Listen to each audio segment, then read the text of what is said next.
자, 우리가 계속해서 로마서 강의 믿음에서 믿음으로 함께 말씀을 배우겠습니다. 오늘 제 4강입니다. Ngày nâng dương riêng bắt đầu mê riêng ở công ty Rome và dương là mình cho nó dương thông cứ đòi xa dịch đây chùm nữa hai ở ban dịch đây chùm nữa hết ngày nó dương riêng mê riêng tị buồn 예, 오늘 말씀은 주제는 무엇인가요? 도덕적으로 선한 사람은 하나님이 봐주지 않으실까요? chừng chùm nó chừng mê riêng ngày ní cứ tha tao phải chi mà cha mình dục vô lon mình nuôi đại cổ rục sa là thoa tê rứ 오늘 본문 말씀은 로마서 2장 1절부터 16절 말씀입니다. cứ đầm tu ngày nâng cứ dương mơ rôm chùm đi pi kho đi mua đó kho thì đọc bầm muối 호렌, 그다음에 세야, 꼬멘 한 절씩 이렇게 이어서 읽겠습니다. dương đừng an nè bờm nè mà khó nhưng mà an muốnដូច្នេះអោមនុស្សអើយអស់អ្នកណាដែលថ្កោលទោសគេនោះគ្មានសេចក្តីដោះសារចំពោះខ្លួនឡើយត្បិតតែអ្នកថ្កោលទោសគេនោះឈ្មោះថាកាត់ទោសខ្លួនឯងហើយពីព្រោះអ្នកឯងដែលថ្កោលទោសគេក៏ប្រព្រឹត្តដូចគ្នាដែរហើយយើងរាល់គ្នាដឹងថា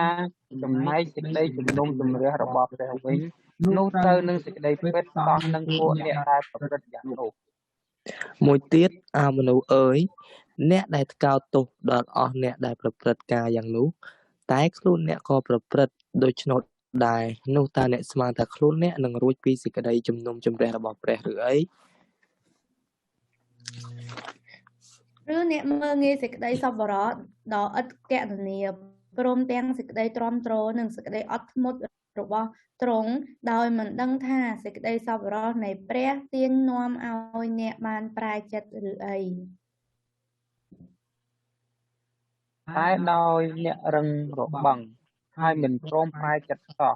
បានជាអ្នកមោះថាកំពុងតែប្រមូលសេចក្តីក្រោធទុកសម្រាប់ខ្លួនដល់ថ្ងៃនេះសេចក្តីក្រោធវិញ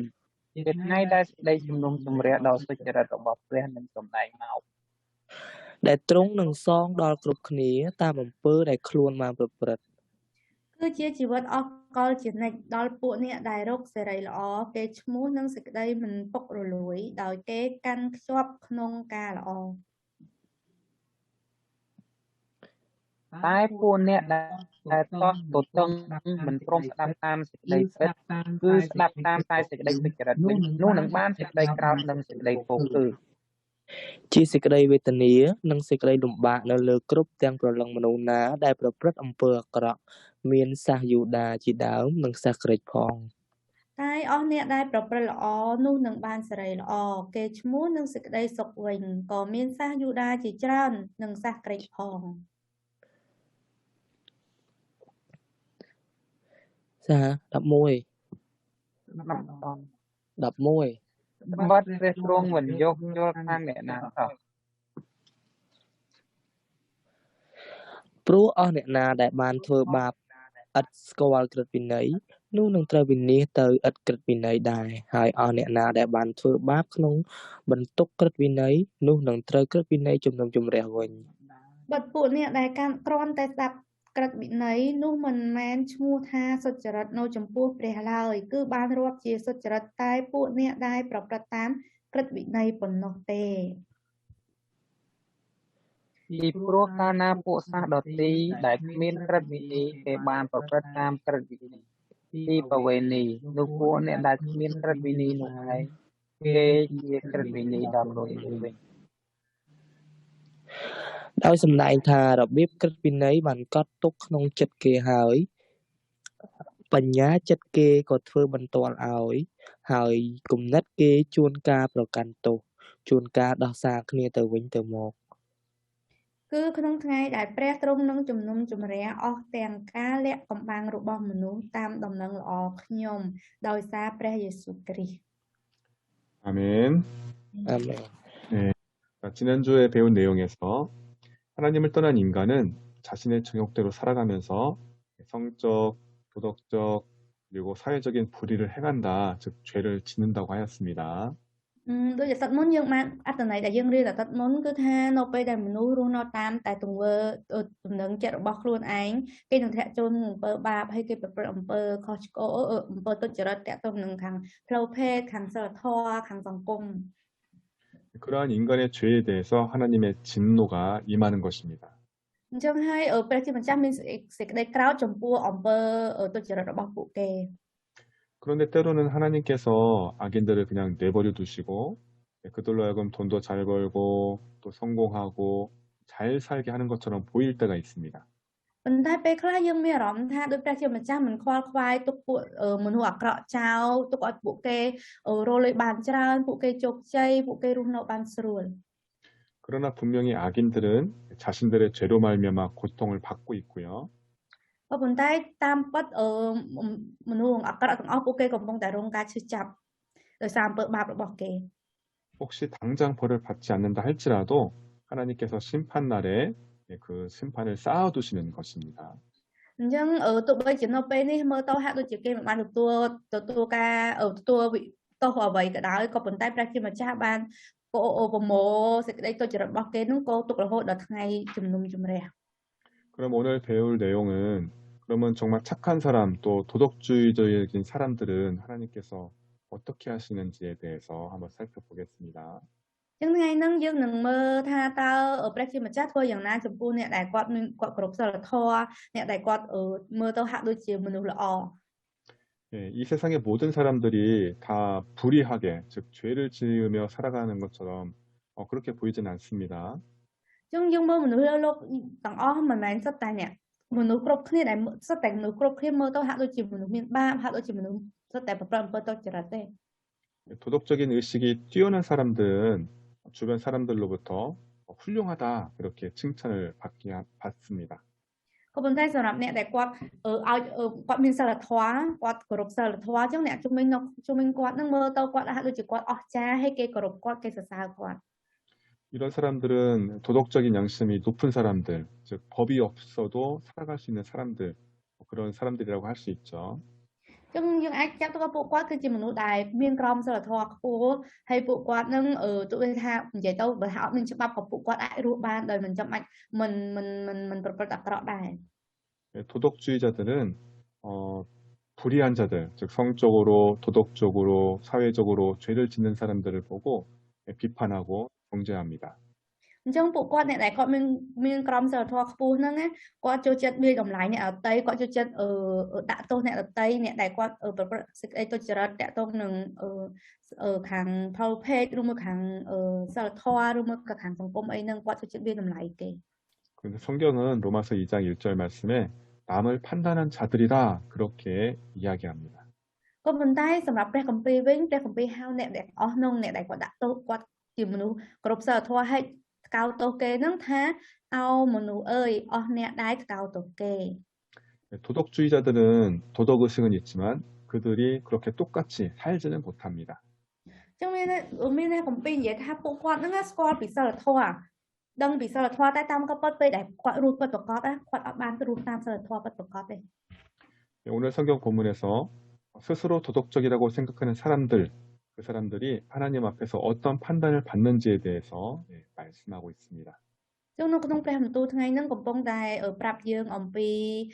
ថាតើព្រះជាម្ចាស់ធ្វើយ៉ាងណាកាត់ជំនុំជម្រះមនុស្សដែលគាត់ថាខ្លួនឯងជាមនុស្សគ្រប់សីលធម៌ហ្នឹងដោយវិធីណា ដូច្នេះអោមនុស្សអើយអស់អ្នកណាដែលកោតទោសគេនោះមានសេចក្តីដោះសារចំពោះខ្លួនឡើយបើតែអ្នកកោតទោសគេនោះឈ្មោះថាកាត់ទោសខ្លួនឯងហើយពីព្រោះអ្នកឯងដែលកោតទោសគេក៏ប្រព្រឹត្តដូចគ្នាដែរ 다른 사람들을 판단하는 사람은 나름대로 양심, 도덕, 또 정의, 또 마음의 율법이 살아있는 사람처럼 보입니다. អញ្ចឹងអ្នកដែលគាត់ចូលចិត្តកោតទោសគេចូលចិត្តថាគេចេះចុះហ្នឹងយើងមើលទៅគាត់ហាក់ដូចជាមនុស្សដែលមានសីលធម៌ជាងតែមើលទៅមានអារម្មណ៍ថាគាត់នឹងមានគ្រប់ក្រឹតវិន័យមានសេចក្តីសប្បុរសអីចឹង 그러나 성경은 그들도 다른 사람들처럼 똑같이 행한다라고 말씀하고 있어요. ក៏ប៉ុន្តែសម្រាប់ព្រះគម្ពីរវិញព្រះគម្ពីរនិយាយថាអ្នកទាំងអស់គ្នានឹងអ្នកបែបហ្នឹងគឺជាអ្នកដែលធ្វើដូចគេដែរ 즉 완벽하게 살지 못하는 너도 똑같은 사람이다라고 말씀하는 거죠. គឺមានថាព្រះគម្ពីរប្រាប់ថាគឺអ្នកឯងក៏រស់មិនបានល្អដូចគេក៏រស់មិនបានល្អនឹងដូចគេដែរ 즉 하나님은 어떤 사람의 그런 판단 의식과 또 또 그 사람이 살아가는 모습이 별개다 다른 것이다라고 말합니다.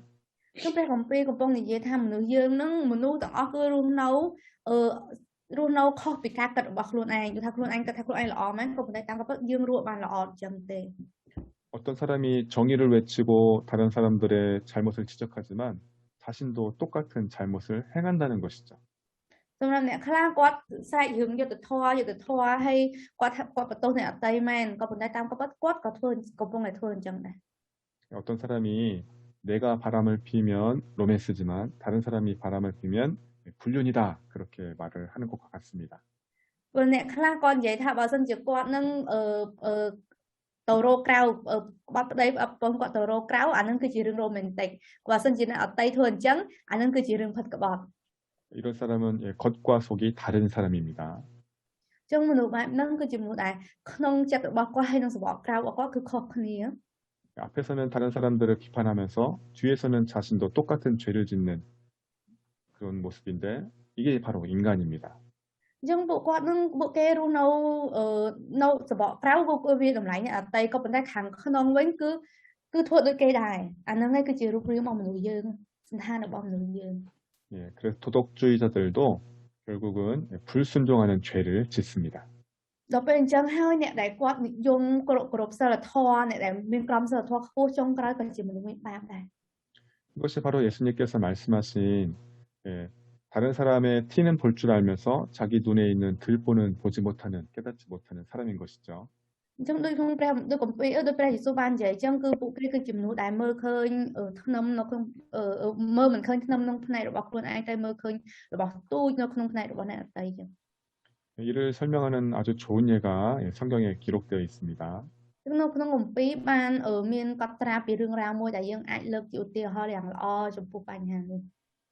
다윗이 자신의 충성스러운 부하 우리야 그의 아내 밧세바를 빼앗고 그 우리야를 죽게 했습니다.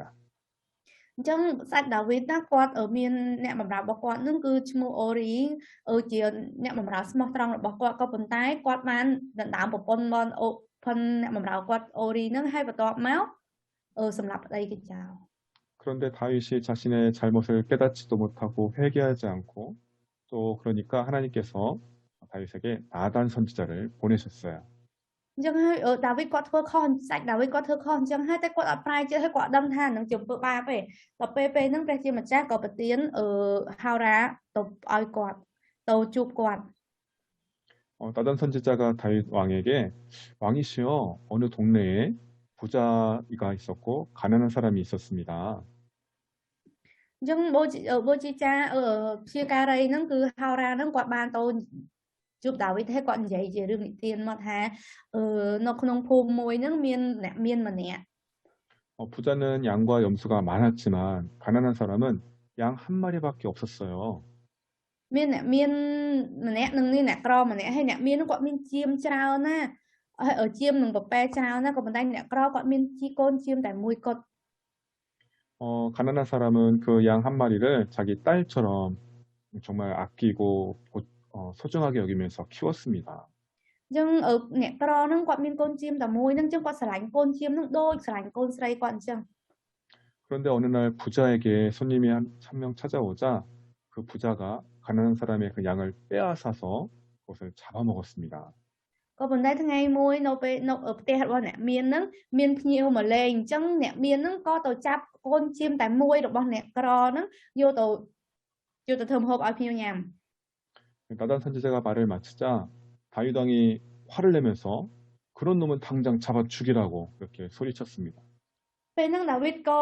ពេលស្ដេចដាវីតលឺអញ្ចឹងក៏ខឹងភ្លាមហើយនិយាយថាអាមនុស្សអញ្ចឹងគួរត្រូវតែចាប់យកមកសម្លាប់ចោល 그러자 나단 선지자가 당신이 바로 그 사람입니다라고 말했죠. ក៏ប៉ុន្តែពេលហ្នឹងហោរាបាននិយាយថាឯមនុស្សនោះគឺព្រះអង្គគឺអង្គទ្រង់នេះឯង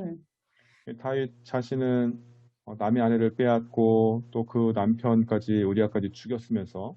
겨우 양 한 마리를 빼앗은 그 사람을 향해서는 죽여야 된다라고 말을 한 것입니다. អញ្ចឹងស្ថានភាពហ្នឹងគឺស្ដេចដាវីតគាត់ជាមនុស្សដែលណាមប្រពន្ធគេឲ្យសម្លាប់អូរីជាប្តីនឹងចោលក៏ប៉ុន្តែគាត់បែរទៅជានិយាយថាត្រូវតែសម្លាប់អ្នកដែលទៅដណ្ដើមកូនជាមគេយកជាមគេយកមកកាប់ ធ្វើម្ហូបនឹង 이것이 바로 죄의 특징이므로 죄의 바이러스는 자신의 잘못을 잘 보지 못하게 하는 그런 속성이 있습니다.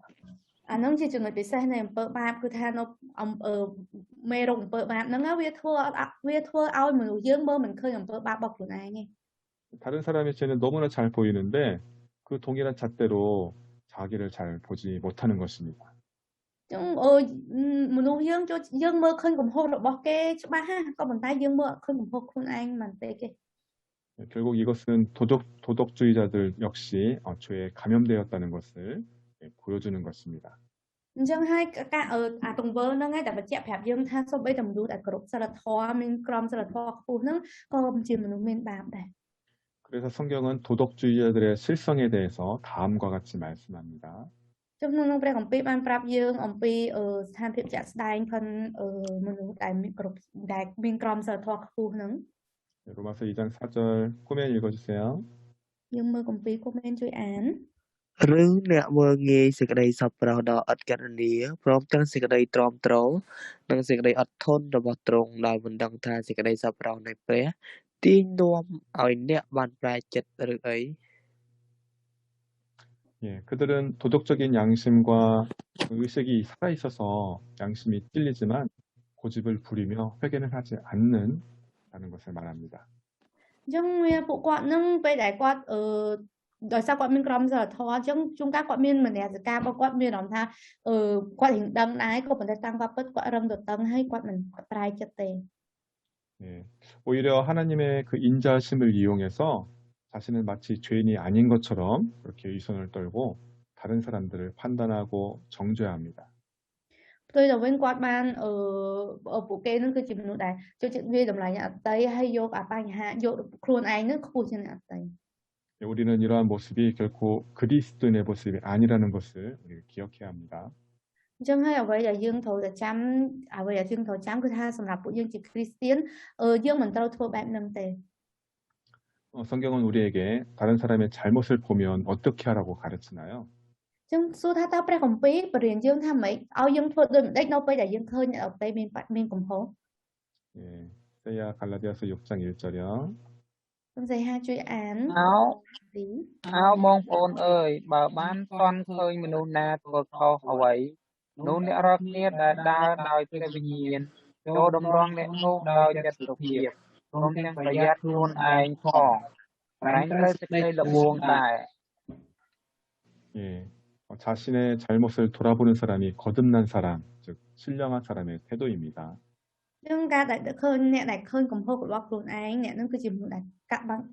កើតជាថ្មីអញ្ចឹងអ្នកនឹងគឺជាមនុស្សខាងវិញ្ញាណ 그러나 도덕주의자들은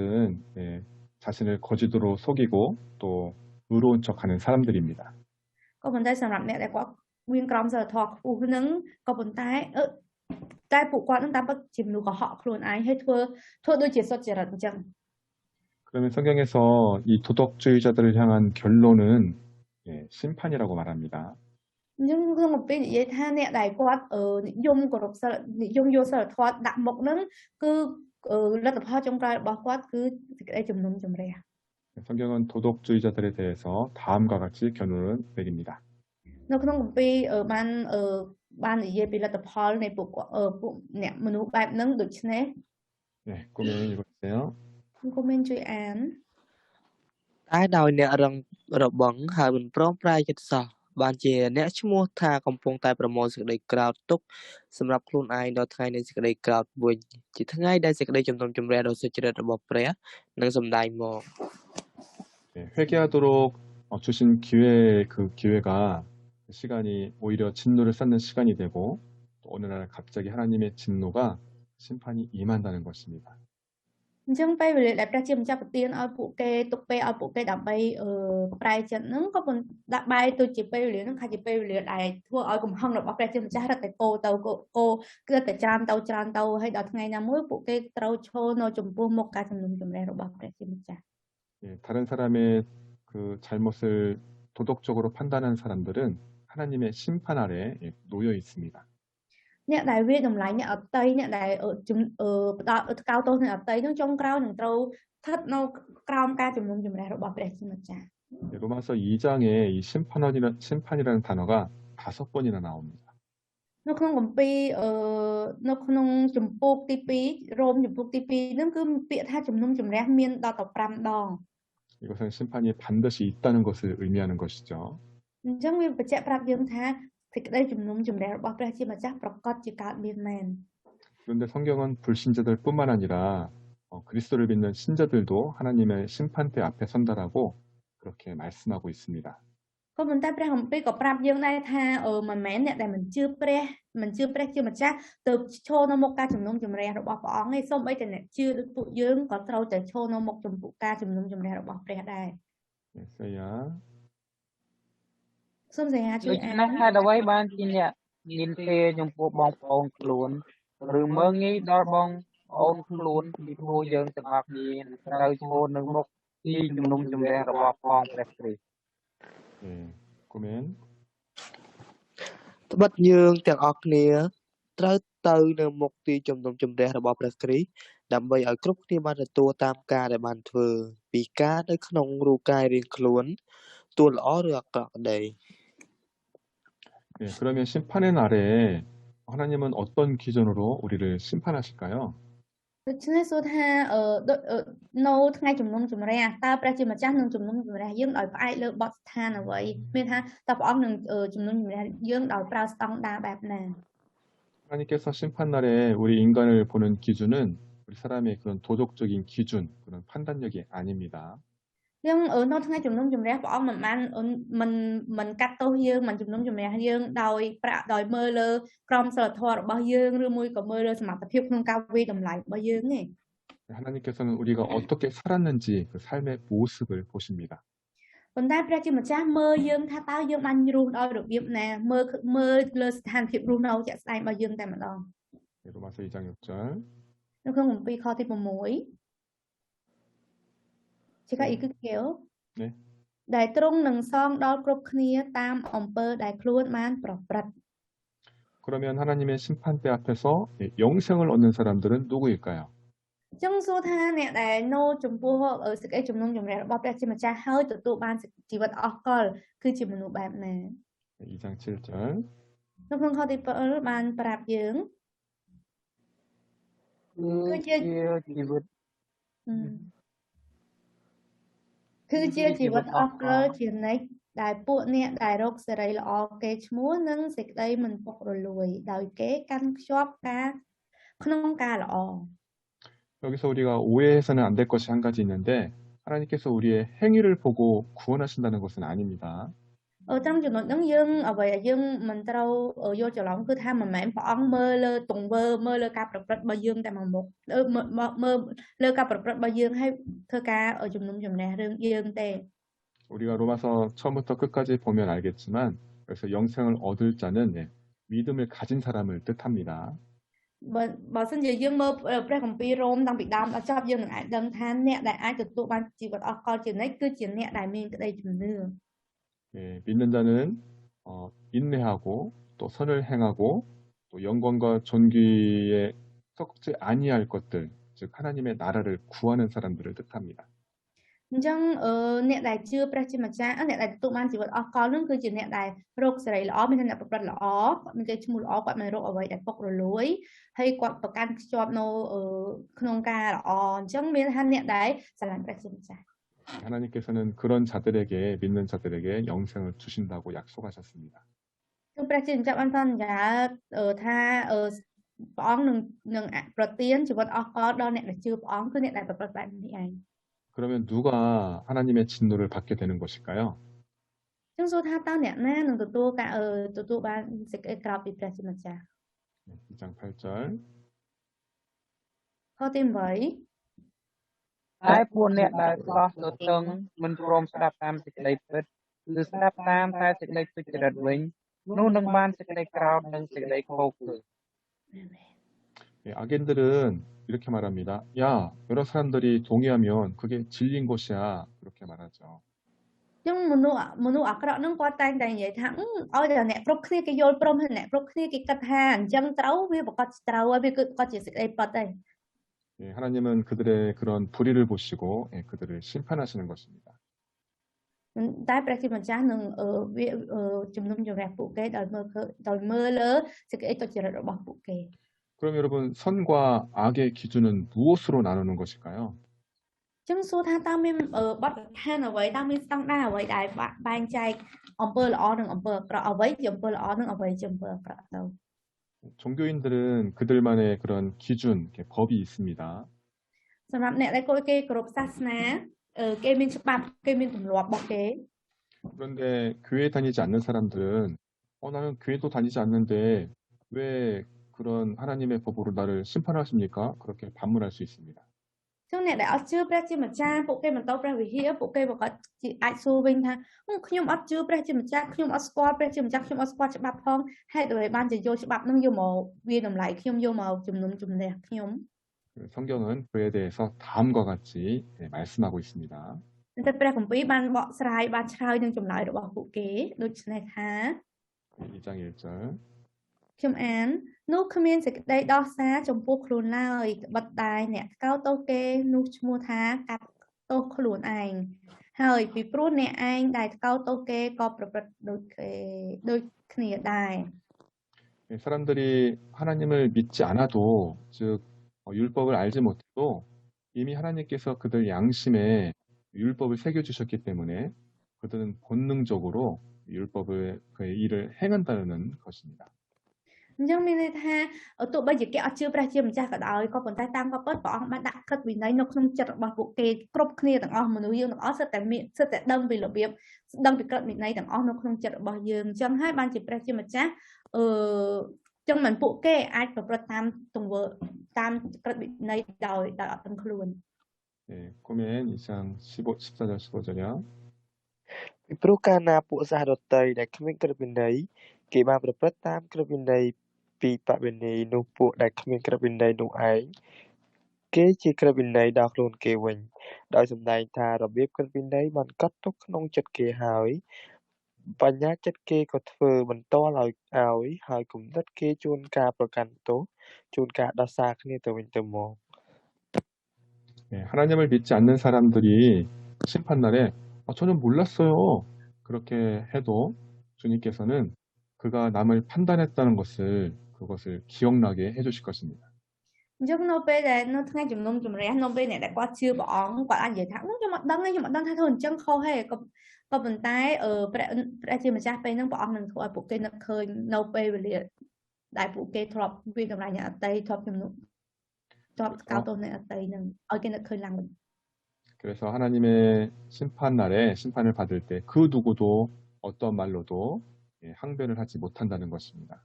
អញ្ចឹងហើយ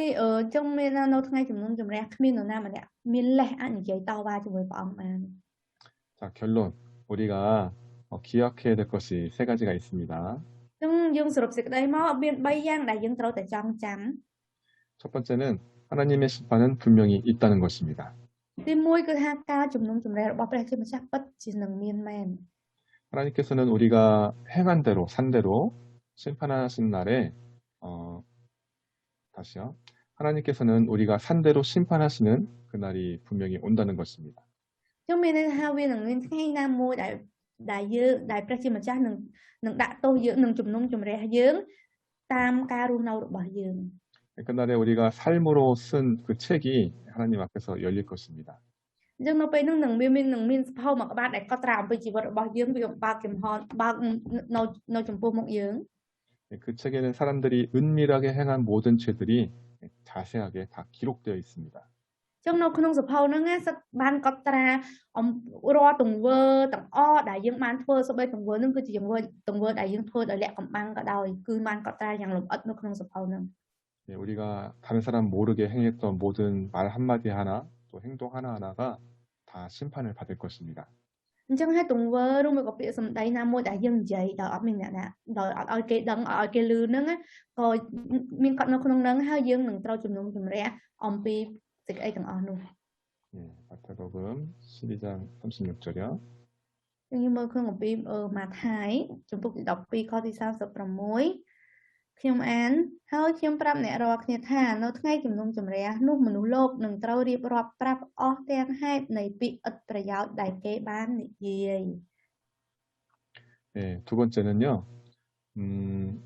인간의 양심과 도덕이 하나님의 심판에서 우리를 구해주지 못한다는 것입니다. ចឹងចំណុចទី2ដែលយើងត្រូវចងចាំគឺថាមនសិការរបស់យើងសិលធម៌ដែលក្រមសិលធម៌ដែលយើងមាននៅក្នុងចិត្តយើងនោះវាមិនអាចជួយយើងឲ្យរួចផុតពីការជំនុំជម្រះរបស់ព្រះជាម្ចាស់ទេ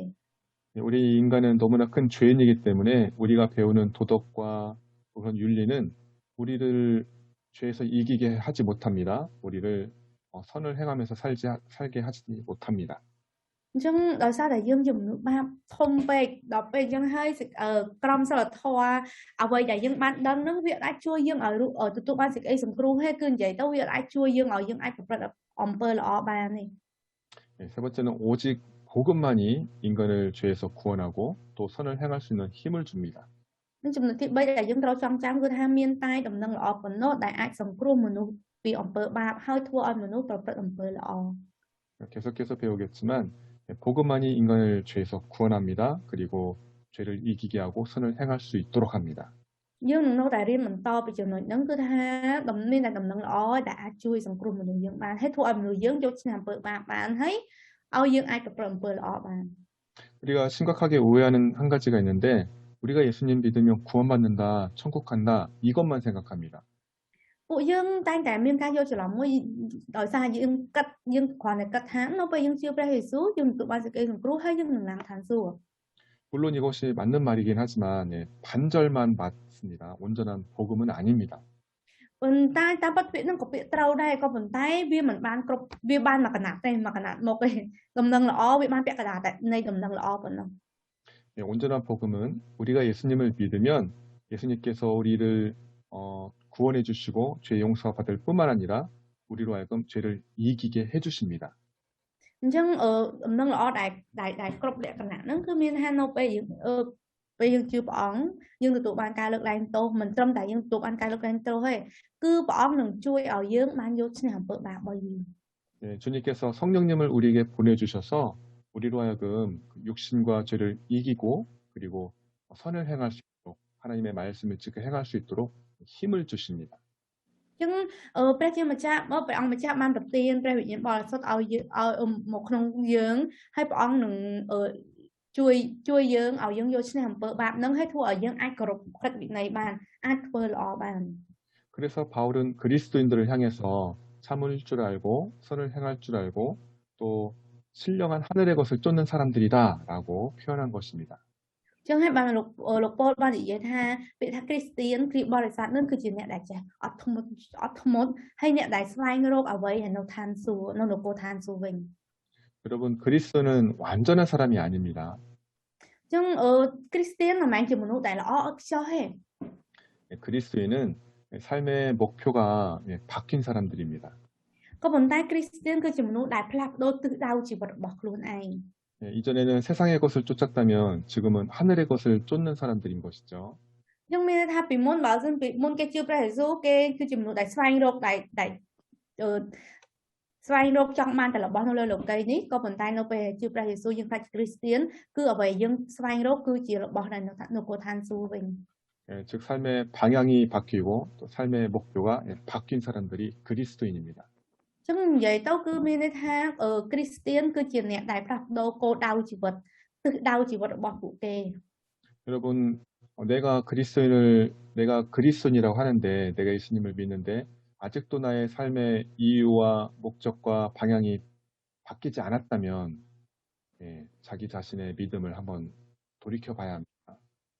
អញ្ចឹងបើសិនជាយើងគិតថាយើងជាគ្រីស្ទៀនហើយក៏ប៉ុន្តែគោលដៅជីវិតរបស់យើងមូលហេតុដែលយើងរស់នៅហើយនឹងទិសដៅជីវិតរបស់យើងវាអត់មានផ្លាស់ប្ដូរវានៅដូចពីមុនអញ្ចឹងពេលហ្នឹងគឺជាពេលដែលយើងត្រូវតែងាកមើលខ្លួនឯងម្ដងទៀត 많은 사람들이 구원받은 강도를 보면서 복음을 오해할 수 있습니다. អញ្ចឹងយើងមើលនៅពេលដែលចៅដែលនៅក្បែរព្រះយេស៊ូវត្រូវគេឆ្កាំងនៅក្បែរព្រះយេស៊ូវហើយទទួលបានសេចក្តីសង្គ្រោះហ្នឹងគេអាចនឹងយល់ច្រឡំ 어떤 사람들은 내 마음대로 평생 살다가 죽기 전에 예수님 믿고 천국 가면 되지 않느냐 그렇게 이야기를 하기도 합니다. មានអ្នកខ្លះគាត់និយាយថាអញ្ចឹងខ្ញុំរស់នៅតាមចិត្តរបស់ខ្ញុំធ្វើអីតាមចិត្តរបស់ខ្ញុំរួចហើយដល់ពេលចាំពេលចិត្តស្លាប់ដែលខ្ញុំចិត្តស្លាប់ហើយចាំខ្ញុំជឿព្រះយេស៊ូវអញ្ចឹងខ្ញុំបានឡើងឋានសួគ៌ដែរ 그러나 성경은 우리에게 그렇게 말씀하지 않습니다. ក៏ប៉ុន្តែព្រះគម្ពីរមិនបានបង្រៀនយើងបែបនេះទេ 복음은 우리로 하여금 이 세상 가운데에서 하나님 나라의 백성으로 살도록 요구합니다.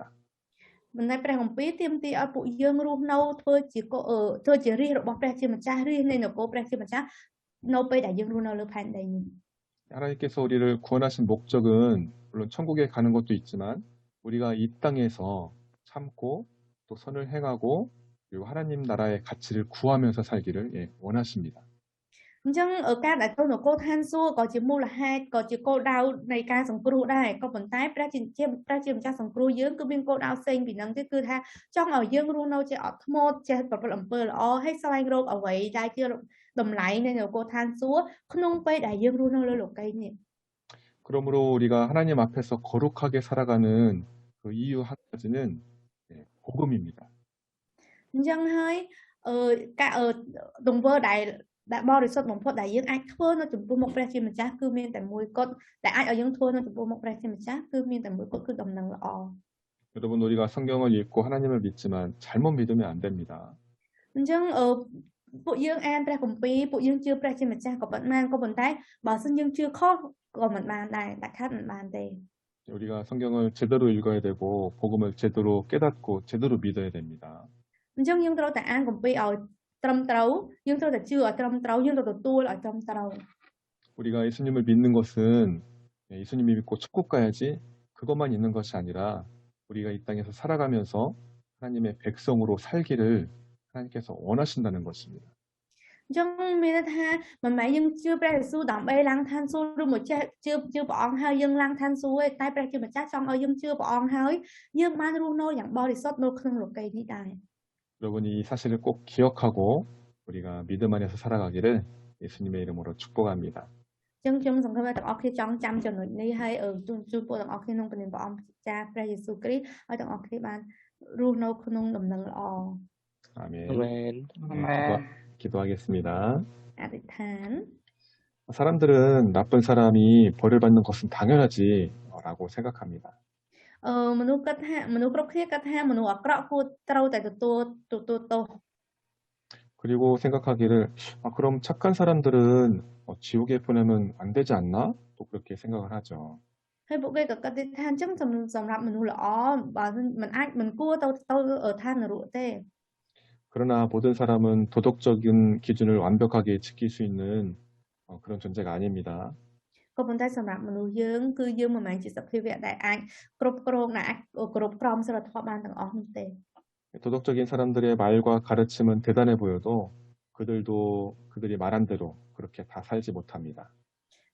ទោះបីជាមានអ្នកខ្លះគាត់អ្នកដែលគ្រប់គ្រងសិលមើលទៅហាក់ដូចជាដឹងពីក្រមសិលធម៌មានក្រមសិលធម៌ខ្ពស់នឹងហើយគេចេះបង្រៀនអ្នកដទៃក៏ដោយតែតាមកំពិតក្នុងជីវិតរបស់ពួកគេមិនអាចរស់តាមអ្វីទាំងអស់នោះឡើយ 결국 그들이 말했던 대로 그 도덕적인 기준에 의해서 심판을 받게 될 것입니다. ចឹងនៅចុងក្រោយពួកគេនឹងត្រូវជំនុំជម្រះទៅតាមក្រមសិលធម៌ដែលពួកគេដឹងនោះ 하나님 구원의 길이 도덕과 윤리에 있지 않고 십자가에 있음을 깨닫게 해주셔서 감사합니다. អរគុណព្រះបិតាអរគុណព្រះអង្គដែលបានប្រាប់ឲ្យពួកយើងបានដឹងថាការទទួលបានសេចក្តីសង្គ្រោះគឺមិនអាចទទួលបានដោយក្រមសិលធម៌នោះឡើយ 오직 진리신 예수님이 우리를 죄에서 온갖 불의에서 구원해 주실 수 있음을 믿습니다. ពួកយើងជឿថាមានតែព្រះយេស៊ូវដែលជាសេចក្តីពិតប៉ុណ្ណោះដែលអាចសង្គ្រោះពួកយើងចេញពីអំពើបាបបាន 하나님 우리로 하여금 참고 선을 행하며 하나님의 나라를 구하는 자들이 되게 하여 주옵소서. ព្រះគុណអធិដ្ឋានសូមឲ្យព្រះអង្គបានជួយឲ្យពួកយើងចេះស៊ូទ្រាំប្រព្រឹត្តអំពើល្អហើយស្វែងរកនគរព្រះអង្គ 우리 캄보디아 친구들이 한국 땅에 와서 일을 하느라 힘들지만 하루하루 하나님 안에서 천국의 삶을 살게 하여 주옵소서. បងប្អូនខ្មែរយើងបានមកស្រុកប្រទេសកូរ៉េដើម្បីធ្វើការពិតជាហប់នឿយមែនក៏ប៉ុន្តែសូមព្រះអង្គបានជួយឲ្យពួកគាត់បានរស់នៅក្នុងជីវិតដូចជានៅនគរឋានសួគ៌ជារៀងរាល់ថ្ងៃ 감사드리며 예수님의 이름으로 기도합니다. អរគុណព្រះអង្គគុណថ្វាយការអធិដ្ឋានក្នុងព្រះនាមព្រះអង្គម្ចាស់ព្រះយេស៊ូវគ្រីស្ទ 아멘. 아멘.